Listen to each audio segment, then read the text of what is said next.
Hello everyone. मैं संग्राम पवार। एजुकेन में आपका स्वागत है। 2025 प्रारंभ हो चुका है। आप सभी को नव वर्ष की ढेर सारी बधाइयाँ। उम्मीद है आपका प्रीलिम्स निकले, मेंस निकले, आप सभी को जो है अपने जो भी सपने देखे हैं सबको जो है वो प्राप्त हों। और इसी सिलसिले में जो पीएससी की तिथि भी आ चुकी है, सभी को पता है 9 नवंबर को होना है और सबकी तैयारी उसमें चल रही होगी। हमारा जो है एक सीरीज़ हम प्रारंभ कर रहे हैं, आप सबने जो है थंबनेल में देख ही लिया होगा। ख़ास तौर पर जो है इंग्लिश मीडियम के स्टूडेंट्स के लिए है। जैसे कि इकोनॉमिक सर्वे मार्केट में भी कोई इंस्टीट्यूट्स का कोचिंग का मटेरियल मिलता है, या फिर अगर आप जो मूल प्रति है, ओरिजिनल कॉपी है इकोनॉमिक सर्वे की, वो भी डाउनलोड करें तो वो इंग्लिश मीडियम में नहीं मिलती है, हिंदी मीडियम में ही रहती है। तो जिस कारण से इंग्लिश मीडियम के बच्चों के लिए थोड़ा-सा डिफ़िकल्ट हो जाता है। तो हमारी कोशिश है कि इंग्लिश मीडियम में हम इकोनॉमिक सर्वे डिस्कस करें।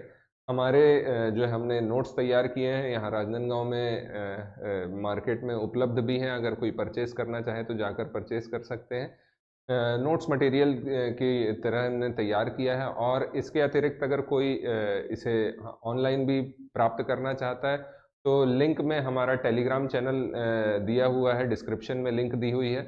वहाँ से जो है आप इसे जाकर टेलीग्राम में आएँ, और टेलीग्राम चैनल में जो है आप आकर अपना नाम, ईमेल आईडी उसमें डाल देंगे, तो आपको जो है ख़ास हम मेल करके भेज देंगे, और साथ में इसमें एक आपको क्यूआर कोड मिल जाएगा।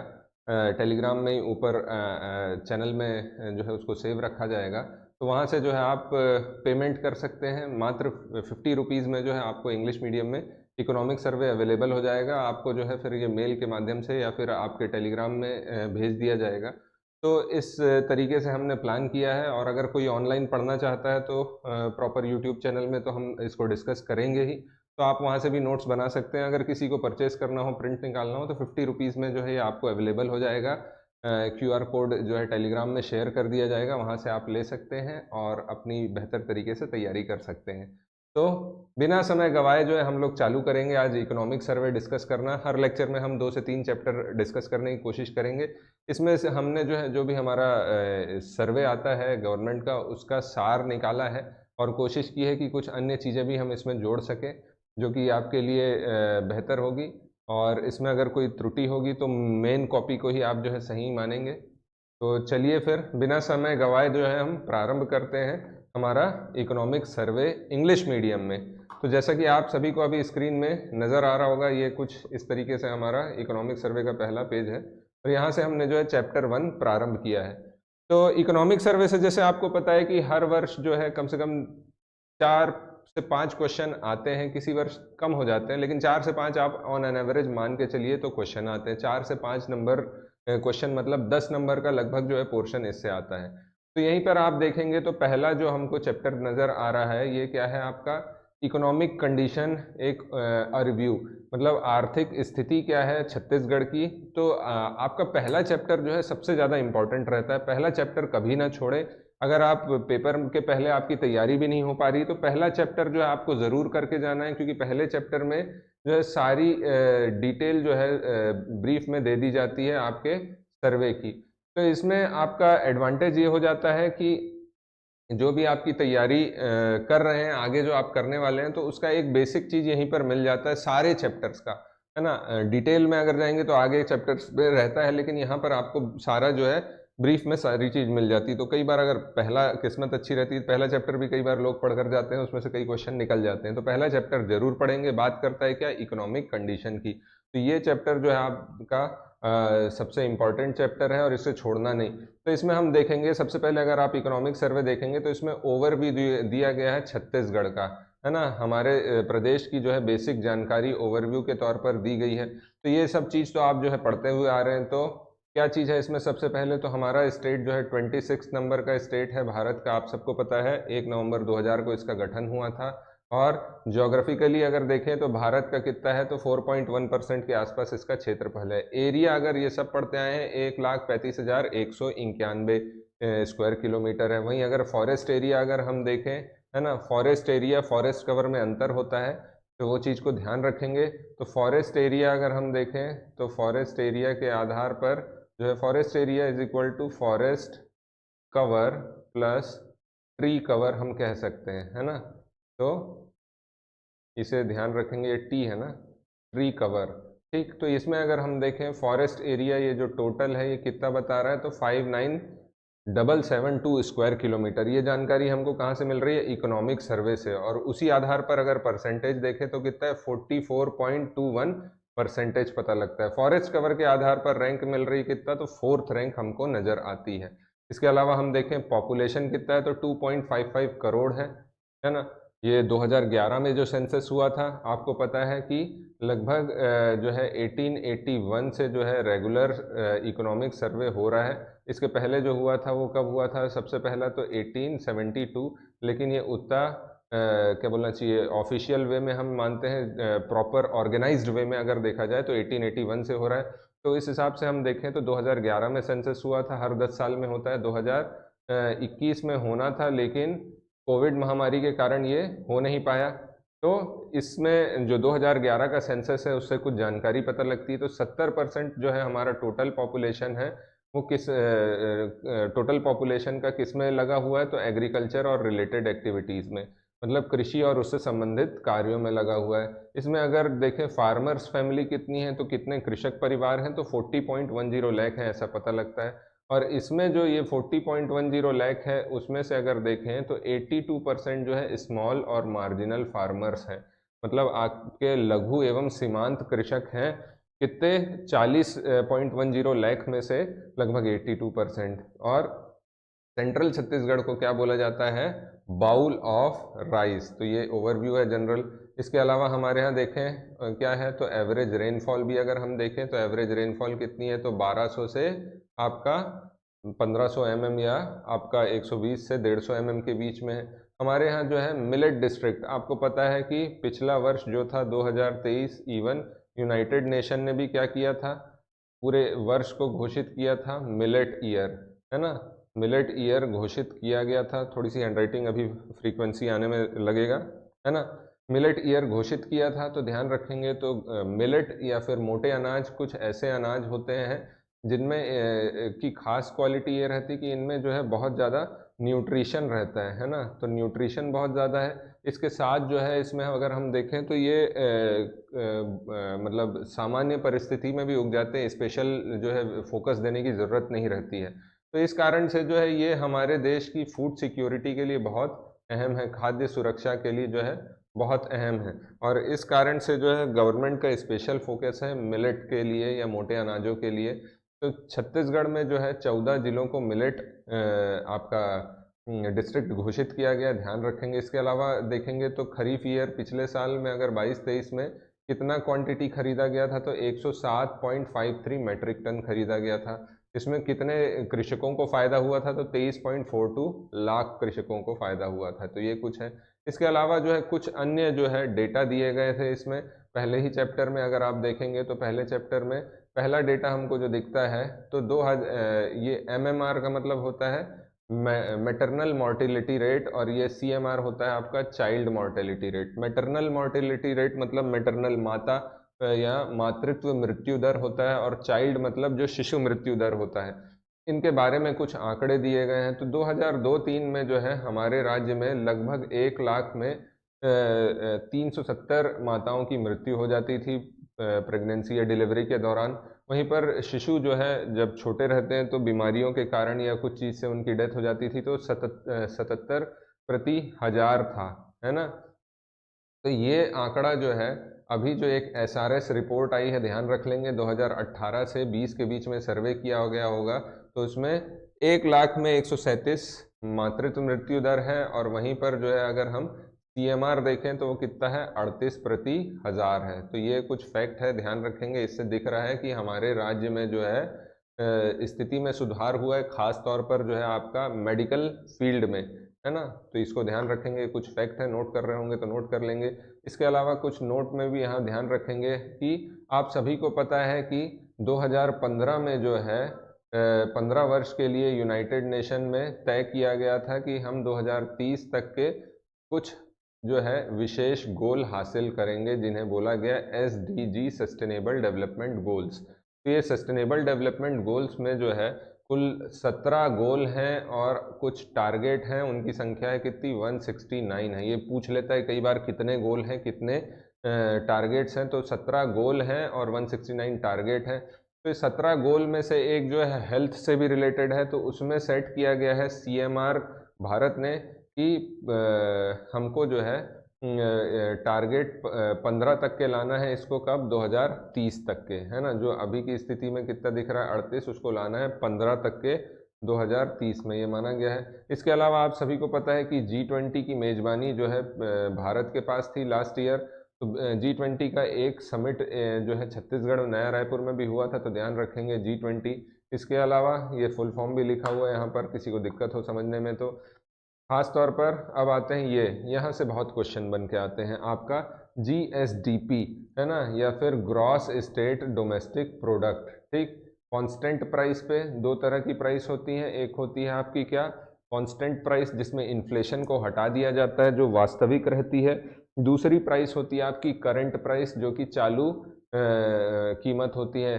तो स्थिर भाव या आपका प्रचलित भाव, इस तरीके से जो है हम निकालते हैं। प्रचलित भाव में इन्फ्लेशन या मुद्रास्फीति भी मिली रहती है, और जो आपका स्थिर भाव रहता है उसमें से हम जो है मुद्रास्फीति या महंगाई को जो है इन्फ्लेशन को हटा देते हैं। तो उस हिसाब पे से जो है हमको वास्तविक ग्रोथ पता लगती है। तो ये जो GSDP है ये हमको बताता है कि कितना ग्रोथ हो रहा है, और ग्रोथ हम किस आधार पर मापते हैं, तो उत्पादन, है ना। उत्पादन किसका, तो गुड्स और सर्विसेज का, है ना। तो इस आधार पर देखते हैं। तो आप सभी को पता है हम जो पूरी इकोनॉमी को 3 सेक्टर में बांट कर पढ़ते हैं, एक होता है एग्रीकल्चर, दूसरा होता है इंडस्ट्री, तीसरा होता है सर्विसेज। तो इन सब में अगर हम देखें तो ये आपको ध्यान रखना है कि 2023-24 में GSDP कितना जाएगा बताया जा रहा है, तो 3.23% एग्रीकल्चर या कृषि के क्षेत्र में। वहीं पर इंडस्ट्री में जाएंगे 7.13%, सर्विसेज में जाएंगे तो 5.02%। ये फैक्ट आप याद रखेंगे, ये डायरेक्ट क्वेश्चन बनते हैं यहाँ से। तो 3.23, 7.13 और 5.02, है ना। इसमें अगर देखें 10 साल में कितनी ग्रोथ हुई है 2012-13 से 23-24, 10 भी नहीं, लगभग आप देखेंगे तो ये 12 साल हो जा रहा है।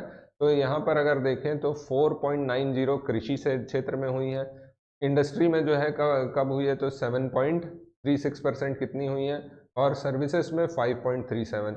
अब छत्तीसगढ़ आप सभी को पता है, स्पेशली नॉर्थ छत्तीसगढ़ और दूसरा आपका साउथ छत्तीसगढ़ और सेंट्रल छत्तीसगढ़ भी बोल सकते हैं। हमारे यहाँ जो है कोर इंडस्ट्री काफ़ी ज़्यादा है ना। खनिजों का उत्पादन ये सब काफ़ी मात्रा में होता है। इस कारण उद्योग क्षेत्र का जो है सतत कंटिन्यूस विकास हुआ है, डेवलपमेंट हुआ है, ग्रोथ हुआ है।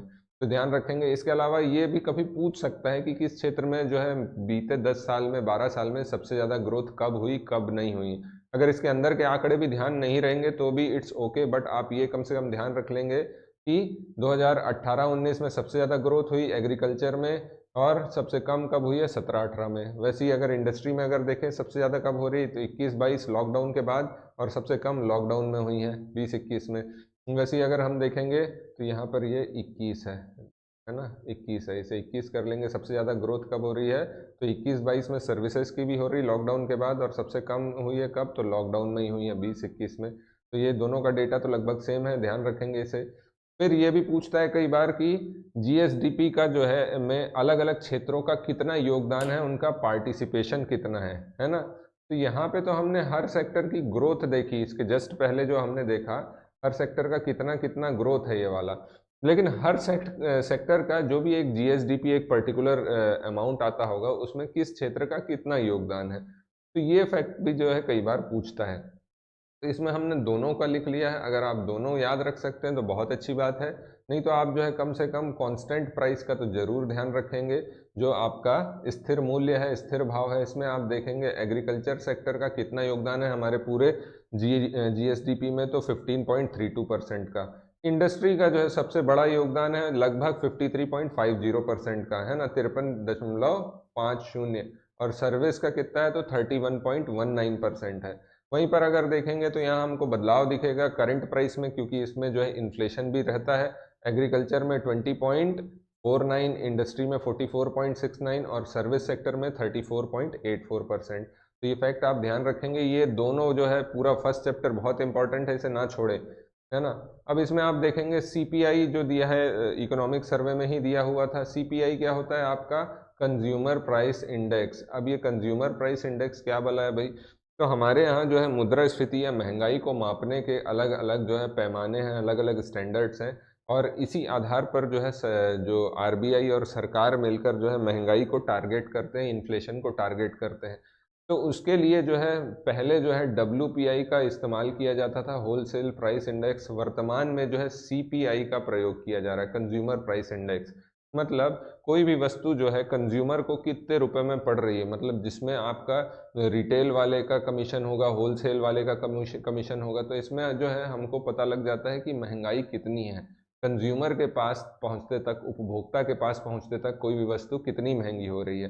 ठीक, तो यहाँ पे हमको दिख रहा है सीपीआई अर्बन भी दिया हुआ है, सीपीआई रूरल क्षेत्र का भी दिया गया है, और सीपीआई कंबाइंड का भी दिया गया है। तो इसे जो है आप याद रखेंगे कितना कितना बता रहा है 2023 के लिए, ये कुछ आंकड़े हैं। ठीक, चलिए अब यहाँ पर पहले ही चैप्टर में हमको और कुछ जानकारी मिल जाती है। Minimum support price. आप सभी को पता है कि हमारी जो केंद्र सरकार है उनके द्वारा जो है एक आयोग गठित किया गया, CACP, है ना, commission for agricultural cost and prices. ये जो है एक हर साल जो है आपका कैबिनेट को या मंत्रालय को जो है अपना एक एमएसपी बताता है कुल फसलों का। लगभग जो है 23-24 फसलों के लिए जो है, खरीफ और रबी की जो फसलें होती हैं, उम्मीद है आपको समझ में आता होगा, इन फसलों के लिए जो है ये एमएसपी बताता है। ये जो है मिनिमम सपोर्ट प्राइस गवर्नमेंट के द्वारा जो है जो भी उत्पादन हो रहा है उसको परचेस करने के लिए, फूड सिक्योरिटी के लिए भी, और साथ में जो है किसानों को अगर मान लीजिए मार्केट में जो है मंदी आ जाती है तो भी जो है किसान का जितना इन्वेस्टमेंट हुआ है उसको सिक्योरिटी प्रदान करने के लिए बहुत अच्छा जो है एक टूल है। तो एमएसपी जो है हर साल जो है गवर्नमेंट जारी करती है। और इसमें अगर हम देखें तो पैडी या फिर आपका जो धान है, दो प्रकार का होता है, एक सामान्य और एक ग्रेड ए होता है। तो ये 2023 में ये रेट था, ध्यान रखेंगे। 23-24 में वर्तमान में आपको रेट अलग दिखेगा, 2183 और 2203। ठीक है, वहीं आते हैं एमएसपी 24-25 के लिए भी जो घोषित हुआ था रबी फसलों के लिए, तो ये भी आपको ध्यान रखना है। यहाँ पर कुछ दे दिया है, गेहूं के लिए कितना है, बारले के लिए कितना है, ग्राम्स मतलब आपका चने के लिए कितना है, लेंटिल्स जो है आपका दालों के लिए कितना है, इसके अलावा रेपसीड और मस्टर्ड सरसों के लिए कितना है, तो इतना है, और सेफ्लावर के लिए कितना है, तो ये है आपका 5800 रुपये। तो ये आंकड़े अगर आपको याद रह जाते तो बहुत अच्छा है, लेकिन धान का तो कम से कम आपको बिल्कुल याद रहना चाहिए। इसके साथ हम देखते हैं यहाँ पर पब्लिक फाइनेंस की भी बात की गई। पहला चैप्टर मैंने कहा कि इसमें सब बातें हो जाती हैं, तो ये बहुत इंपॉर्टेंट है। तो देख सकते हैं आप यहीं पर 4 पेज में अभी हम पहुंचे और कितनी सारी बातें हो रही। तो रेवेन्यू रिसीट्स, तो सरकार के दो खाते होते हैं, एक को बोला जाता है रेवेन्यू और एक को बोला जाता है क्या, तो कैपिटल। रेवेन्यू में जनरली जो खर्चे आते हैं या कुछ उससे प्राप्तियां होती हैं, तो जो प्राप्तियां होती हैं उसको बोला जाता है रिसीट्स, और जो खर्चे होते हैं उसको बोला जाता है एक्सपेंडिचर। ठीक है, तो इतनी जो है सरकार की कमाई हो रही है रेवेन्यू से, जितना भी टैक्स नॉन टैक्स जो सरकार लगाती है उससे जो कमाई होती है वो सब किस में आती है, आपकी रेवेन्यू में। तो ये इससे कमाई हो रही सरकार की लगभग इतनी 1,06,000.73 करोड़ रुपए, और एक्सपेंडिचर कितना है, तो 1,25,70.70 करोड़ रुपए। तो इसमें आप देखोगे कि सरप्लस है, आधिक्य है, तो लगभग 3500.03 करोड़ रुपए का। तो इसमें अगर देखें तो ये फैक्ट आपको ध्यान रखना है। एक तो ये बिल्कुल ध्यान रख लेंगे, और दूसरा ये ध्यान रखेंगे रिसीट्स कितनी बढ़ी हैं लास्ट ईयर की तुलना में। तो 8.27% की जो है इसमें वृद्धि हुई है। ठीक है, चलिए, तो ये हमारा फर्स्ट चैप्टर हो गया। इसमें कुछ चीज़ें और थी जिसको मैंने और इंक्लूड नहीं किया, जिसको आने वाले चैप्टर में इंक्लूड होंगी, लेकिन मोटा मोटी मैंने सारी चीज़ बता दी है। अब सीधे आते हैं हम क्या, जो हमारा दूसरा चैप्टर है पॉपुलेशन या जनसंख्या के बारे में। मैंने कहा इकोनॉमिक सर्वे में सारी चीज़ जो है सरकार के द्वारा जो है प्रस्तुत की जाती है।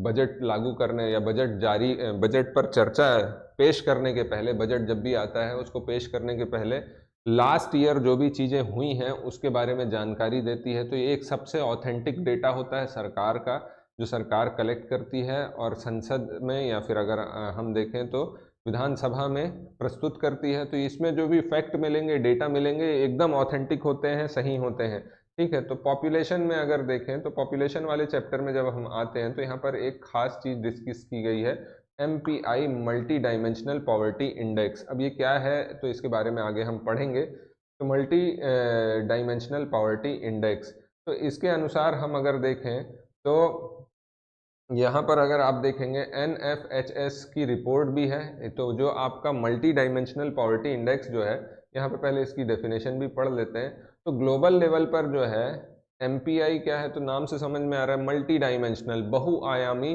पॉवर्टी, गरीबी का सूचकांक है। तो गरीबी एक आयाम से नहीं हो सकती, कई आयाम से होती है। तो हर आयाम को चेक करने की कोशिश की गई है और उसमें किस तरीके का परफॉर्मेंस किया जा रहा है राज्य के द्वारा। तो ये जो है ऑक्सफोर्ड पॉवर्टी और ह्यूमन डेवलपमेंट इनिशिएटिव के द्वारा और साथ में united nation development programme UNDP द्वारा जो है ग्लोबल लेवल पर MPI multi dimensional poverty index जारी किया जाता है।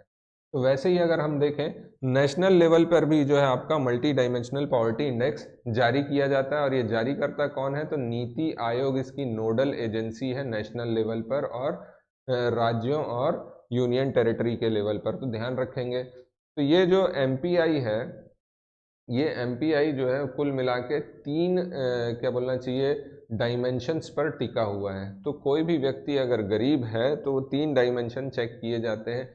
सबसे पहला चीज़ तो है स्वास्थ्य या health.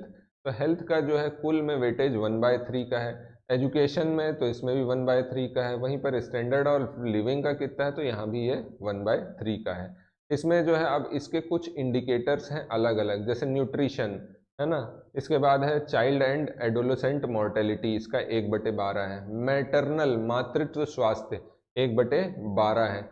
School year of schooling, कितने साल स्कूल जा रहे हैं उसके आधार पर। स्कूल का अटेंडेंस कितना हो रहा है, मतलब लोग पढ़ने आ रहे हैं कि नहीं आ रहे हैं, वो भी पता लगेगा कि एजुकेशन कैसा है। अगर गरीबी होगी तो आदमी स्कूल ना जाके काम करने जाएगा, तो ये भी बताएगा। ठीक, इसके अलावा स्टैंडर्ड ऑफ लिविंग में तो कुकिंग फ्यूल कैसा इस्तेमाल कर रहा है, गैस इस्तेमाल कर रहा है कि आपका गोबर के कंडे इस्तेमाल कर रहे हैं या लकड़ी इस्तेमाल हो रहा है, तो इससे भी पता लगेगा कि उनकी स्थिति क्या है। सैनिटेशन, टॉयलेट है कि नहीं घर में, पीने का पानी उपलब्ध है कि नहीं, पक्का मकान है कि झोपड़ी में रह रहे हैं, इलेक्ट्रिसिटी बिजली मिल रही है कि नहीं 24 घंटे, एसेट्स कितने हैं, संपत्ति क्या है, और इसके अलावा उनके बैंक खातों की जानकारी। तो ये सब जो है आपका डायमेंशंस हैं किसके, नेशनल MPI के। ठीक है, तो ये MPI ये सारे आंकड़ों के आधार पर जो है अपना रिपोर्ट देता है। तो रिपोर्ट देने के लिए उनको कहीं ना कहीं फैक्ट चाहिए, आंकड़े चाहिए। और वो आंकड़े कहाँ से मिलते हैं, तो आंकड़े मिलते हैं यहाँ से NFHS national family health survey. तो एक हुआ था 2015 से 16 के बीच में, चौथे नंबर का, अभी 5वें नंबर का हुआ 19 से 21 के बीच में। तो ध्यान रखेंगे छत्तीसगढ़ की रैंक कितनी थी उस समय, तो मतलब मार्क कितने थे या कितना अंक मिला था, तो 0.133। वर्तमान में कितना है, तो 0.70। तो मतलब भारत की छत्तीसगढ़ की जो स्थिति में सुधार आ रहा है। इसके अलावा सबसे अगर हम देखें तो नारायणपुर का स्थिति जो है ये सबसे खराब था उस समय, 0.255 था, और वर्तमान में इसका कितना है, तो 0.183 है। तो जितना भी ये सारी चीज़ बताती है, इससे पहला चीज़ तो छत्तीसगढ़ का कंडीशन बेटर हुआ है। और नारायणपुर के केस में भी आप देखोगे तो यहाँ पर इंफ्रास्ट्रक्चर का डेवलपमेंट हुआ होगा, आधारभूत संरचना पहुँचाई गई होंगी, जिस कारण से जो ये स्थिति में सुधार आया है। तो ये कुछ फैक्ट आप ध्यान रखेंगे। छत्तीसगढ़ का रैंक पिछली बार नारायणपुर लास्ट था, इस बार बेटर हुआ है। अब परफॉर्मेंस अगर देखें 5वें NFHS national family health survey के अनुसार, तो मैक्सिमम रैंक किसका है, दुर्ग का है। ध्यान रखेंगे 0.14 नंबर है। और सबसे पीछे कौन है, तो आपका बीजापुर है, जो पिछली बार नहीं था, नारायणपुर था। बीजापुर का कितना है, तो 0.262 यहाँ पर नंबर है। तो यहाँ हमने देख लिए जनसंख्या से संबंधित जो है, जनसंख्या का विकास क्या है, क्या स्थिति है, किस क्षेत्र में कार्य करना है, ये इसके लिए एक MPI जो है उसके बारे में चर्चा की गई है इकोनॉमिक सर्वे में। अब MPI प्रोग्रेस के बारे में बात की गई है। तो छत्तीसगढ़ का रैंक जो है पिछली बार के हिसाब से 21वां था, और स्कोर कितना है, तो ये वाला है 0.70। ठीक है, ध्यान रखेंगे। इसके अलावा हाईएस्ट कंट्रीब्यूटर जो है सॉरी 0.07 है ना, 0.07 है। मैं 1 मिनट चेक कर लेता हूँ, शायद पहले फैक्ट जो है वो गलत लिखा गया है, ये आपको पता लग जाएगा। 1 मिनट बस।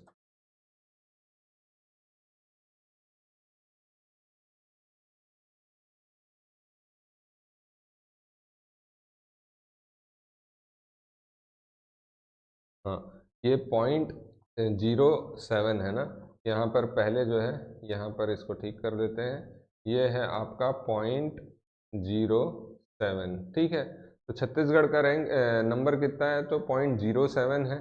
ठीक, तो यहाँ पर आप देखेंगे तो छत्तीसगढ़ का 21वां रैंक है और एमपीआई स्कोर कितना हुआ है, 0.07 है, ये नहीं है ना, 0.07 ही है। हाईएस्ट कंट्रीब्यूटर अगर हम देखें तो छत्तीसगढ़ का हेल्थ डायमेंशन है, ध्यान रखेंगे 31.54% जो है हेल्थ क्षेत्र में सुधार हुआ है ना। और कितने लोग बाहर आए हैं मल्टी डायमेंशनल पॉवर्टी से, तो ये ध्यान रखेंगे कितने लोग बाहर आए हैं, 40,18,338 लोग जो है बाहर आए हैं। यहाँ पे वही चीज़ लिखा है, तो पिछली बार कितना था, 0.133, इस बार कितना हुआ है, 0.07।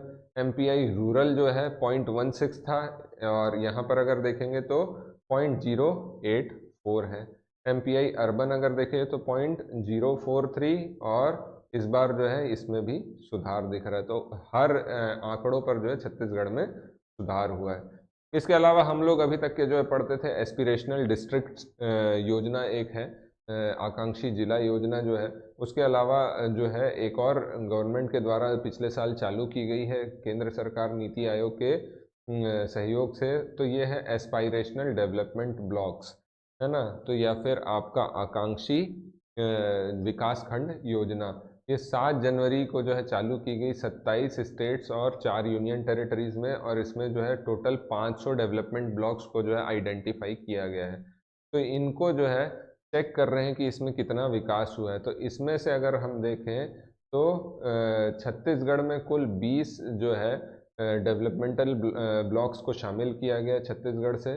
और इसमें रैंक में अगर देखें छत्तीसगढ़ में, तो नारायणपुर फर्स्ट में है, और छत्तीसगढ़ का लास्ट कौन सा है, तो कोयली बेड़ा जो है ये लास्ट रैंक पर है। तो ये फैक्ट बिल्कुल ध्यान रखेंगे, 500 में से छत्तीसगढ़ से जो है 20, और उसमें सबसे अच्छा रैंक है नारायणपुर का, और कोयली बेड़ा का जो है सबसे जो है खराब परफॉर्मेंस है। तो यही है कि डेवलपमेंटल ब्लॉक्स को में जो है अच्छा परफॉर्मेंस दिखाना है। यहाँ पर अगर देखेंगे तो नंबर 1 कौन आया है, मस्की रायचूर कर्नाटक का है। छत्तीसगढ़ से अगर देखें तो जो ओरछा है नारायणपुर में, ये बेस्ट परफॉर्मर रहा है छत्तीसगढ़ से। और आखिरी कांकेर के से कोयली बेड़ा छत्तीसगढ़ का, इसका जो है सबसे पुअर परफॉर्मेंस रहा है, 443 रैंक रहा है। ठीक, अब यहाँ पर कुछ और फैक्ट दिए हुए हैं जिसको देख लेते हैं हम। तो यहाँ पर आप इम्पॉर्टेंट फैक्ट अगर देखेंगे कुछ, तो ये डेटा हमको मिल रहा है कहाँ से, population commission, national population commission, ministry of health and family welfare के द्वारा। तो अब ये जो है वास्तव में तो ये सर्वे इतना हुआ नहीं है पॉपुलेशन से रिलेटेड, ये कुछ सैंपल के आधार पर सर्वे किए गए होंगे, कुछ फैक्ट गवर्नमेंट ने निकाले होंगे, उस आधार पर बताया जा रहा है कि 1 मार्च 2024 तक के जो है कितनी पॉपुलेशन, 3,05,24,000 पॉपुलेशन बताई गई है। सेक्स रेशो जो है छत्तीसगढ़ का बताया गया 992।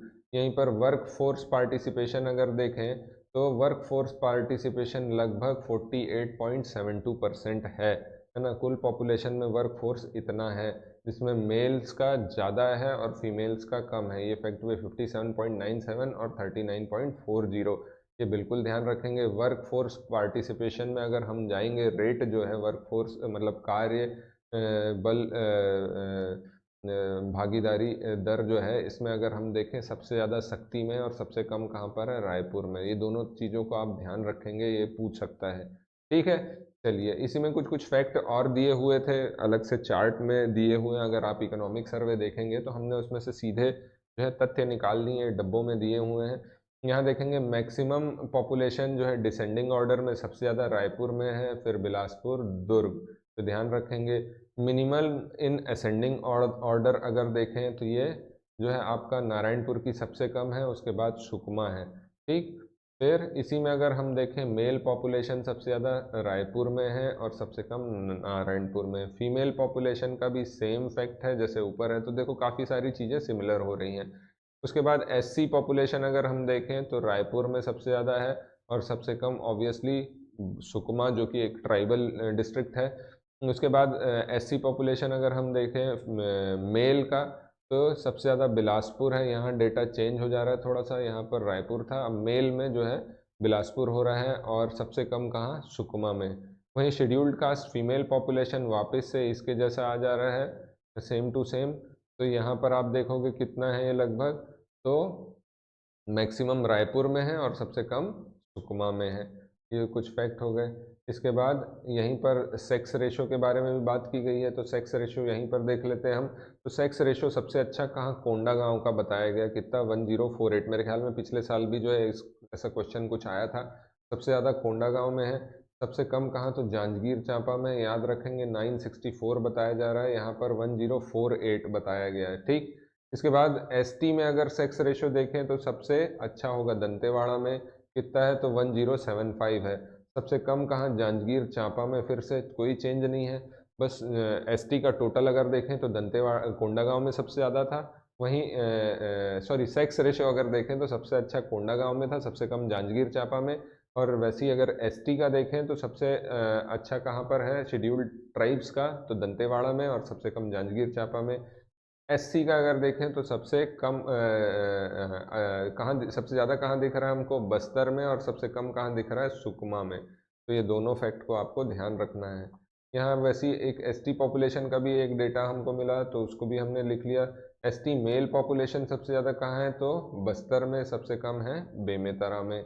ST female population Bastar Bemetara, और टोटल एसटी पॉपुलेशन ये भी Bastar Bemetara, same to same fact है। ध्यान रखेंगे एसटी पॉपुलेशन ऑब्वियस है, बस्तर है तो वहाँ ट्राइबल डिस्ट्रिक्ट है तो ज़्यादा पॉपुलेशन होगी, बेमेतरा में कम होगी। तो ये जो है कुछ इंपॉर्टेंट फैक्ट्स उसमें और दिए गए थे। तो उम्मीद है ये आपको जो है 2 चैप्टर समझ में आए होंगे, है ना। और मैं कोशिश करता हूँ कि हम ये एक और तीसरा लेक्चर भी डिस्कस कर लें, तो हम छोटे छोटे पार्ट में कई सारे जो है हमारे लेक्चर्स डिस्कस कर लेंगे। तो चलिए हम यहाँ पर जो है तीसरा लेक्चर भी ख़त्म करते हैं, या तीसरा चैप्टर भी ख़त्म करते हैं। ये बात करता है स्टेट की इनकम की, राज्य की आय की। आपको पता है कि भाई सरकार हमारे ऊपर जो है इन्वेस्टमेंट कर रही है, तो सरकार जो भी इन्वेस्टमेंट करती है तो वो ऐसी तो करेगी नहीं। तो सरकार का इन्वेस्टमेंट जो भी होगा, अभी फुल स्क्रीन कर दिया, अब आप लोग को अच्छे से नज़र आ रहा होगा।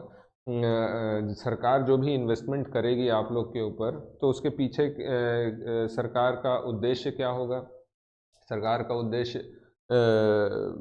अपनी भी कमाई करने का होगा। तो सरकार की कमाई कहाँ से होगी, तो सरकार की कमाई के अलग अलग आधार हैं, टैक्स हैं, नॉन टैक्स हैं, टैरिफ हैं, कई चीज़ों से सरकार जो है अपनी कमाई करती है। कुछ केंद्र से अनुदान मिलते हैं, ग्रांट्स मिलते हैं, तो वही सब के बारे में ही इस चैप्टर में हम पढ़ेंगे। तो यहाँ पर आप देखोगे तो सबसे पहले आप देखोगे कुछ फैक्ट दिए गए हैं। तो जीएसडीपी नंबर बताया गया है, अगर ये आपको याद रह जाता है तो कर लेंगे याद, है ना।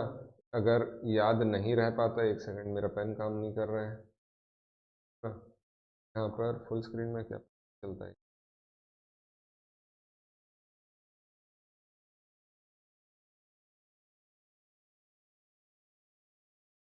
जस्ट बाद में इसे रिजॉल्व करेंगे। हम यहाँ पर सीधे हम फिर से हमारे फैक्ट्स में आते हैं, चलना चाहिए यार पेन। तो यहाँ पर हम देखेंगे, बात हो रही है इम्पोर्टेंट फैक्ट। तो जीएसडीपी का नंबर दिया, अगर ये आंकड़ा ध्यान रह जाता है तो बहुत अच्छी बात है, थोड़ा, है ना। अगर नहीं होता है तो भी कोई दिक्कत नहीं है ना। फिर आगे जीएसडीपी करंट प्राइस में कितना बढ़ा है वो भी बता रहा है, तो 8.93% से बढ़ा है जीएसडीपी। वहीं पर जो है कांस्टेंट प्राइस, स्थिर भाव में भी जो है फैक्ट दिया है, अगर याद हो जाता है तो कर ले, नहीं हो तो कोई दिक्कत नहीं, लेकिन ये याद रखना कितना बढ़ रहा है, 6.65% से बढ़ रहा है कह रहा है। फिर आते हैं मैक्सिमम ग्रोथ, अगर देखें हम तो किस में हुआ है, मैन्युफैक्चरिंग में हुआ है सबसे ज़्यादा 9.89%। ये बिल्कुल ध्यान रखेंगे, पिछले साल जो है कांस्टेंट प्राइस में सबसे ज़्यादा ग्रोथ कहाँ हुआ है, मैन्युफैक्चरिंग में हुआ है।